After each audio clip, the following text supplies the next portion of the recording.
Flynn wasn't the only one who had Russia on speed dial, apparently. Phone records and intercepted calls show that members of you-know-who's presidential campaign had repeated contacts with Russian intelligence officials. Now, apparently this was a year before the election. Now, he called it fake news. You know, he always does that. And added information is being illegally given to the failing New York Times and the Washington Post by the Intelligence Committee, NSA, and FBI. Well, just like Russia. You know, he questioned the integrity of the intelligence agencies. What does he expect? Does he expect them to love him and not leak stuff? Because he started this war with the intelligence agencies, and this is what you're getting now, Don. It is a little scary, though, to me, because these people are unelected. So what you basically have is, now I'm not saying the content of the leaks aren't important. People? These bureaucrats, the NSA, the intelligence officials that are unelected, that some are layover from the Obama administration, the concept that they can at will decide that if they overhear this information, and let's keep in mind that they always overhear interaction between American politicians and foreign officials, that's part of their job to oversee that. If they can at will say, you know what, I think that people have a right to know this and leak it to the public, that can be a little bit concerning to me. That's not to say the content isn't important. No. This is assuming that there is a leak, but this is not the leak is not the issue. They're on the phone with Russia. And that's the issue. That's the issue, because I mean, it's almost like a thief.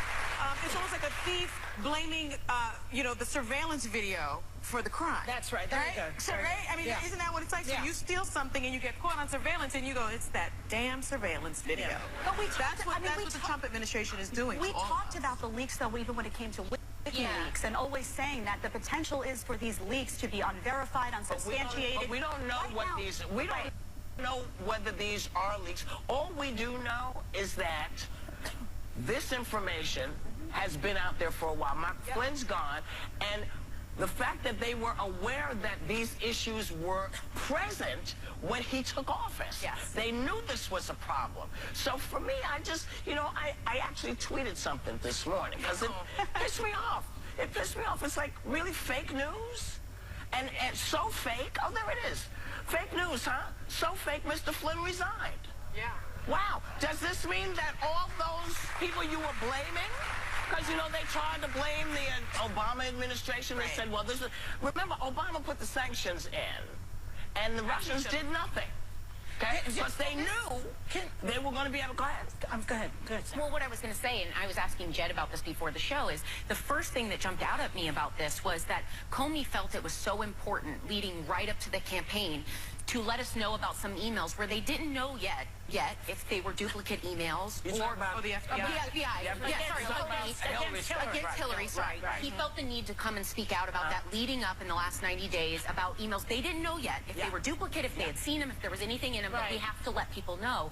What I asked Jed was, why is this not the same problem? Because if I knew leading up that there was information about our democracy possibly being toyed with by a foreign power, that's one that I would think they should speak up about. You want to ding that? You want to ding that? Yeah, I'll do it. I got to dig You're right.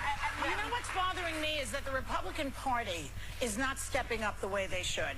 They will sell their soul down the river, sell democracy down the river so that the rich can get tax cuts. No, that's not true. Yes, that's what they're doing. Republicans I standing don't up. see anybody That's really not true. standing up. Let me read you a quote. Let me give you some names. There are Representative Mark Meadows from North Carolina. Here's a quote.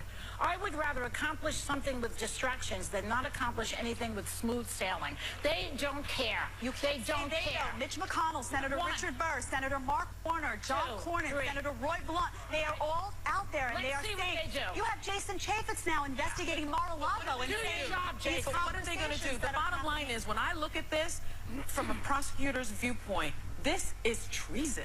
This is treason. if they find that, Definition of treason, because treason is putting your enemy before your country. Russia has been our #1 enemy for 65 years. And the question really needs to be, what is the overall connection between Russia and this administration? Well, and the way we get to that is Donald Trump's taxes, because that's where all of the business ties are. You know, I'm old enough to remember Watergate, and so are you, maybe. When Watergate happened, basically, we're in the same. So So Nixon, we didn't know. Was Nixon involved in the break-in? Did he know anything? What did we know? So all these people were dropping like flies. Ehrlichman, Haldeman, John Mitchell, and then John Dean came in and he testified because he knew stuff.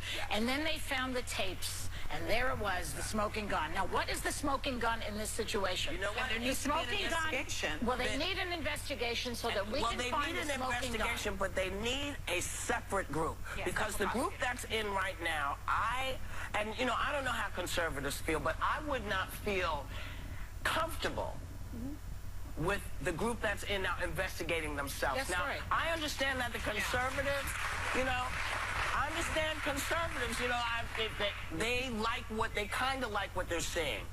But I don't believe that, because after all the bitching and moaning they've done over what democracy is and what we stand for and blah, blah, blah, for them to sit back and allow this seems crazy to me. And so I put it on you Republicans. I said this yesterday. That's right. I put it on the Republicans. Because we have, you named some guys, we named folks last week, who are saying, listen, there's a problem. And if they're standing up, the rest of you, Paul Ryan, the rest of you should get up and stand for America. As you say, America first. Well, when is that going to kick in with y'all? Should I just say they should open up to a special prosecutor. What you're saying is accurate, and the reason behind it is they argued for a special prosecutor when it came to Hillary's emails. They argued for a special prosecutor when it came to Benghazi. The truth is that all of these politicians are entrenched with each other, so you do need someone from the outside. Real conservatives will stand up and say the system, in order for it to thrive, you need someone. It's possible, and they should. That somebody's going to get Trump. Maybe it'll be Putin. Now we know that they were discussing sanctions, this guy Flynn, right? And probably saying we're going to get rid of the sanctions. Oh, absolutely. Okay. They were going to. So now let's say Trump decides he's going to get rid of the sanctions. Well, the Americans will go crazy on our side, and if he doesn't get rid of the sanctions, that's going to tick off Putin. So Putin may turn on Donald. It's either the intelligence communities, the Republicans, or Putin. Someone's going to get Donald. I just want to say that the really quickly, I just want to say we have two things going on. The conversation with Flynn, we have wiretapping on that. We know what was said. The sanctions were discussed. These other conversations that were going on during the election, we don't know what was involved. That's where the investigation needs to take place. That's what needs to be found out. Those are the what happened before the election, and it's also what happened and after the election. Was there collusion? But we have to say that the administration has denied all of these allegations. Well, the administration believes in fake news. They are the fake news. The administration also said a few days after that a few days after the election, they came out and said, we didn't speak with anyone from Russia, and now we know that in fact did happen. As if this is a big surprise. I know. He's a liar. Because, when they said, when Flynn was up, they said, listen, he's been in touch with Russia. He got an apartment over there. Yeah, he doesn't. But I'm making funny. But they made enough of a stink to say there's a problem, and nobody chose to look at it. So now it's a big problem, and it's a growing problem. Yeah, and it's only 35 days into this. Can you imagine? Yeah. I'm with you, though. The Republicans need to step up. Yeah, they need to step up. This stuff does not look good. I want to see the opening of an investigation. I do, too, with a special...